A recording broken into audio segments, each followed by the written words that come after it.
11 horas e 37 minutos, desde que a reforma da Previdência foi aprovada em 2019, parte das regras para se aposentar mudam todo ano para um determinado grupo de contribuintes e em 2025 não será diferente. Para nos ajudar, vamos conversar com a presidente da Comissão Previdenciária da OAB Paraíba, Juliana Vegas, o qual eu já dou o meu bom dia e seja bem-vinda ao Jornal Manaíra. Bom dia a todos e a todas. Primeiro dizer que é uma alegria imensa estar aqui nesse início de ano e com profissionais tão competentes e poder então contribuir um pouquinho para as informações para a sociedade. Agradeço pelo convite. Juliana, quais são as principais mudanças na regra da aposentadoria esse ano em comparação com os anos anteriores? Primeira questão que nós temos que levar em consideração é que, de fato, não houve uma reforma agora. A reforma ela ocorreu desde 2019 e, de fato, a partir de então até 2031, vamos ter, sim, sempre mudanças no que consiste nas regras de transição. Então, sempre, a primeira coisa que eu falo para o cliente, para quem está precisando se aposentar, é, de fato, conferir no CNIS, nas contribuições, se todos os teus vínculos estão ali inseridos no INSS. Essa é a primeira questão, antes de entrar dentro já, se vai ser possível se aposentar ou não. Isso porque é possível que no CNIS não haja todos os vínculos. Os mais antigos é que podem ter ficado de fora, é isso? Pois é, acontece muito. E aí, de fato, muitos contribuintes dizem: eu preciso tão somente do aplicativo do meu INSS e fazer o pedido pelo 135. Quando a gente verifica, na realidade, aqueles vínculos mais antigos, eles não foram informados pela empresa. Então, o que eu digo antes de qualquer mudança e de qualquer informação dessas questões da aposentadoria para 2025? É procurar um profissional qualificado, competente, analisar primeiro o CNIS para verificar essas contribuições junto ao INSS e, assim não estando, fazer esse acerto de vínculos com essas informações, porque esse é o primeiro procedimento. Se eu não tiver com essas informações junto ao INSS, ele também não vai me conceder o benefício previdenciário. E a gente sabe que tinha uma questão muito precária, os sistemas, atualizações, as chamadas xerox, cópias. E a partir de então, como passou a ser digital, aqueles casos mais antigos, como você mencionou, muitos não estão informados nessa questão pessoal de cada contribuinte. Mas estando anotado, por exemplo, na carteira de trabalho, isso já serve como prova. Muito, inclusive assim, todo documento que se tenha da época mais antiga é importante até que se leve quando for fazer uma possível aposentadoria, seja o contra-cheque, a carteira, um extrato de um FGTS, a própria RAIS, toda a documentação que vinculava ali o teu vínculo empregatício, ele vai ser necessário, inclusive porque quando você faz o pedido pelo site ou pelo 135, ele pede para que você confirme as informações se de fato todos os vínculos estão ali em acertos. Se você confirma e não tem feito essa pré-análise, há um prejuízo no teu pedido da aposentadoria. Primeiro, o INSS está, de fato, atolado de pedidos. Desde a pandemia, houve um aumento considerável de pedidos administrativos, que é uma regra, né? Primeiro tem que passar pelo administrativo, sendo indeferido, que vai para a esfera judicial. E aí, nessa questão, você não pode perder tempo. Você já tem que saber se aquelas informações, e eu até digo mais, até antes da aposentadoria, está próximo, faltam ainda alguns anos, por que não fazer um planejamento previdenciário também, que hoje é um dos requisitos até mais importantes, pelas mudanças ocorridas, não é só a idade, não é só o fator de contribuição, existem vários outros requisitos, a gente vai falar aqui também, e pela questão de saber se os teus vínculos estão ali para que você possa fazer o acerto, e sem contar para que você possa pedir a aposentadoria que seja mais vantajosa. Às vezes o contribuinte ele fez uma atividade especial, ele trabalhava com insalubridade, periculosidade, ele foi um professor em determinado momento, ele exerceu algo que pode ali diminuir o tempo dele e conseguir uma aposentadoria, né, de uma forma muito mais rápida. Então essa importante análise processual, eu digo, é a preventiva, é a mais importante, é ideal que ela seja feita. O CNIS, vínculos e também a questão do próprio planejamento mesmo estratégico para uma aposentadoria vantajosa, com maior remuneração e saber se você também até precisa contribuir. Chegam muitos casos no escritório que muitas vezes a pessoa nem precisaria mais contribuir com aquele montante. Então, o planejamento ele faz esse acerto mais ajustado para que o contribuinte tenha uma certeza melhor do valor que vai receber e o período que ele pode estar recebendo também da sua aposentadoria. Sem contar que não vai perder um tempo e, de repente, também receber um retroativo que seja importante desde a data do pedido que foi feito ali administrativo. E aí essas mudanças, né, como é que elas impactam diretamente? Elas são mais rigorosas, de fato, porque a gente percebe que a população vai ter que contribuir mais. Como eu disse, isso vem desde 2019, a cada ano vai ter uma regrinha nova. A regrinha geral é aquela que a gente sabe, 62 anos para as mulheres, 65 anos para homens. Antes, 15 anos de contribuição mulher, 20 anos homem. Agora passa 15 anos homem, agora passa a ser 15 e 15, 62, 65, isso para a regra geral. Mas na regra de transição há um impacto, há uma mudança. A gente vai precisar aí falar da pontuação. Porque a aposentadoria por tempo de contribuição, que a gente sempre tanto falou, ela foi extinta. A gente ainda até fala quando faz essa análise contributiva, mas ela foi extinta. Então, vai precisar uma pontuação mínima de 92 pontos para as mulheres e de 102 pontos para o homem. É aquela análise que vai ser feita a questão da idade junto com a contribuição de no mínimo 30 anos para as mulheres e de 35 anos para o homem. Ou seja, a gente percebe que há um aumento considerável nas contribuições para a possível concessão da aposentadoria. E aí eu digo até mais. Quanto antes, como eu falei, puder ser feito essa análise, ela vai ser melhor e ela facilita a concessão também do benefício previdenciário. Juliana, você falou sobre o pedido administrativo, né? Que esse é feito diretamente ao INSS. Falando sobre os prazos de hoje, né? Nós tivemos a pandemia, nós tivemos uma greve do INSS também, então os prazos eles têm sido alongados. Quanto tempo normalmente, né, demora administrativamente para se ter a resposta do pedido de aposentadoria? E aí, caso seja negado, né, judicialmente, quanto mais tempo seria isso? Excelente pergunta, porque essa é aquela que todo cliente, quando chega no escritório, ele quer saber a perspectiva do recebimento. Afinal de contas, há um sonho. E, de fato, trabalhamos com sonhos. Se aposentar é todo aquele período que você contribuiu e precisa descansar, ter outras atividades. Mas a gente não tem como mensurar hoje o tempo. Por quê? Porque hoje, administrativamente, através do robô, da inteligência artificial, do sistema do INSS e da quantidade também limitadas de servidores, que isso é um fato. Por mais que tenha tido concurso público recente, o INSS ainda carece, né, de servidores. Nós temos benefícios que são concedidos de forma automática. O que é isso, forma automática? A gente dá entrada no benefício, esse benefício imediatamente, ou logo seguinte, ou no dia seguinte, já vem a concessão ou até mesmo o indeferimento desse benefício. E por que alguns são tão rápidos e outros demoram e ficam na fila por 1 ano, 2 anos ou até mais?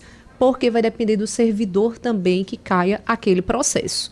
E o que é importante e que impacta também nisso é sobre o que eu falei, essa pré-análise. Quando não está tudo ajustado, o INSS ele vai fazer um procedimento que é chamado um certo despacho, que na realidade é a chamada exigência. Então, se você esquece uma cópia de uma CTPS, aquele benefício ele vai demorar porque vai abrir uma exigência para que você possa responder. Se você não juntou um documento também que era indispensável, ou se ele tem dúvida, então o que eu falo é que a parte administrativa, que é a parte pré-processual, quando é negada, ela é a mais importante.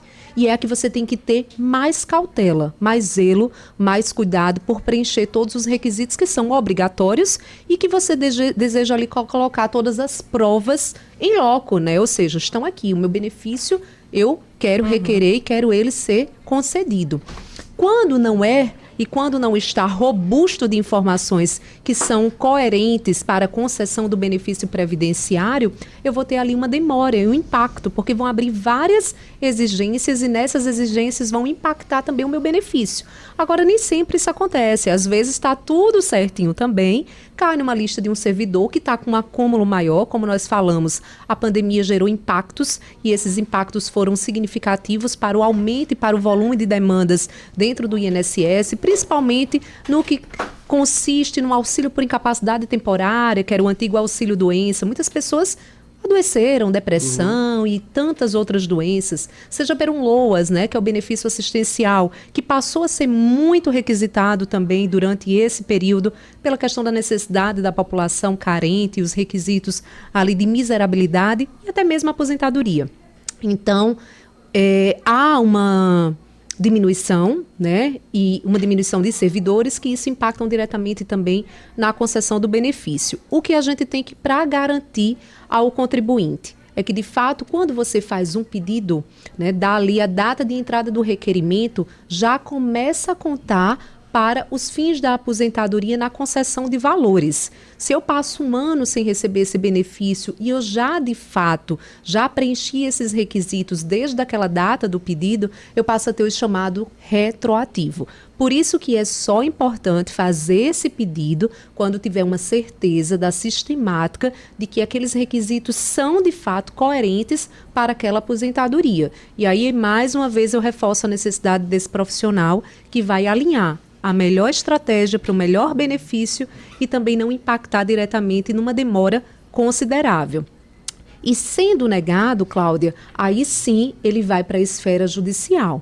Agora, só vai realmente ter sentido ir para a esfera judicial também, se também eu tiver apresentado todos os documentos que foram ali requeridos e preenchidos, porque ele serve de prova emprestada para a concessão do benefício judicial. Sem entrada administrativa, eu não tenho como pedir isso judicialmente. Há esse requisito, é diferente até de uma esfera consumerista, que eu posso ir no PROCON, por exemplo, e posso não ir, chegar na justiça e fazer meu pedido indenizatório. Aqui não. Há essa exigência de passar primeiro pela esfera administrativa para depois ir para a esfera judicial.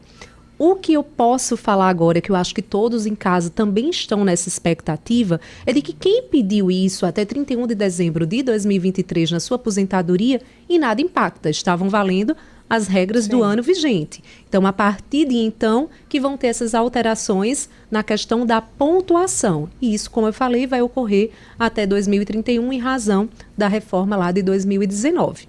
Agora, falando daquela questão dos vínculos, você falou da verificar a falta dos vínculos. Mas quando você vê que os vínculos estão ali, mas ele está como em aberto, qual é o procedimento? Esse procedimento também é importante que seja pelo profissional realizado. Isso acontece muito, principalmente quem trabalhou numa repartição pública, trabalhou num órgão e está lá, aqueles vínculos, eles nunca se encerram. Não adianta também fazer o pedido sem esse acerto de vínculos. É o chamado acerto de vínculos. A gente tem que encerrar, demonstrar, pegar uma declaração com a empresa, uma CTC, que é a certidão de tempo de contribuição também, demonstrando fulaninho trabalhou de tal período a tal período, tendo sua atividade sido encerrada em tal época, para não gerar o impacto também da demora nessa concessão do benefício previdenciário. Então, percebam que não é tão somente fazer esse pedido pelo aplicativo.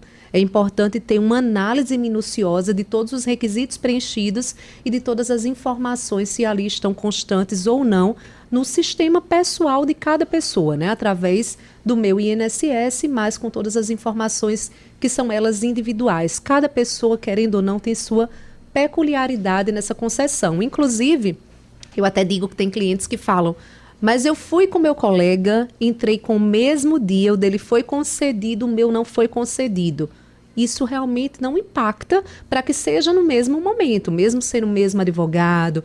Às vezes eles trabalharam na empresa no mesmo período, têm a mesma idade, aquela contribuição, mas significa dizer que há uma fila. E nessa fila existem vários servidores espalhados pelo Brasil, em que ali vai ser distribuído para cada um, podendo ser concedido de forma automática ou não, demorando. O INSS tem prazo, mas a gente sabe que esse prazo ele nem sempre vai ser cumprido, até pelo que eu já falei da questão de não ter os servidores suficientes e uma quantidade, né, cada vez maior de benefícios requeridos, Mas, dependendo da situação, há uma possibilidade de se impetrar um mandado de segurança pela demora na concessão do pedido, até porque, dependendo, pode ser até uma aposentadoria que seja por questões de doenças, e ali aquela parte está impossibilitada de poder ter a sua garantia mínima constitucional da dignidade da pessoa humana, com a questão de remédios, de tratamentos médicos, enfim. Então, reforço que para cada caso há uma situação que tem que ser analisada e cuidadosamente cuidada, porque, querendo ou não, também é tratar de vidas, de direitos e de benefícios para a manutenção da subsistência. Juliana, essa semana, nesse fim de semana, na verdade, o ministro paraibano Vital do Rego Filho, ele assumiu a presidência do TCU e ele deu uma entrevista que, para quem está querendo se aposentar, quem está planejando se aposentar, é bastante preocupante. Ele começou a analisar a situação da aposentadoria dos militares e disse que em cerca de 5 anos o país não terá recursos para bancar esse tipo de aposentadoria. E depois, logo depois, ele passa a falar sobre as aposentadorias convencionais e diz que existe também um déficit na Previdência que também põe em dúvida a capacidade de todos nós, né, nos aposentarmos daqui a uma década, por exemplo. Como é que você analisa esse cenário? Isso é uma novidade para quem trabalha com o direito previdenciário? Na realidade, é um cenário até bem preocupante. É uma questão que nós sempre conversamos diariamente, como eu digo, pelo acúmulo e pela quantidade de benefícios que são concedidos, inclusive sem carecer de contribuições. Como eu falei, houve um aumento considerável nessas considerações de benefícios de pessoas que nunca contribuíram. Então, é notório que a Previdência também ela esteja com um número elevado de valores a serem pagos. Por isso, até também uma reforma que está tendo com a questão do LOAS, dos benefícios assistenciais, uma maior rigorosidade nessas concessões, o que de fato tem um lado positivo e muitas vezes também um lado negativo, porque muitos dependem hoje da concessão desse benefício. Eu até falei para você um pouquinho antes que eu não vi a entrevista, ainda não tive a oportunidade de ler, muito embora é algo que a gente vai sempre tendo essa noção e, paralelamente, essas conversas, porque a sociedade ela tem tido uma idade mais avançada, as pessoas têm tido maiores qualidades de vida e, de fato... o brasileiro está vivendo mais, Isso, o brasileiro, ele deixou de ter aquela faixa etária do idoso, por mais que o idoso está lá 60, 65, mas a gente vê hoje uma capacidade muito grande de pessoas acima dos 80 anos, praticando atividades, né?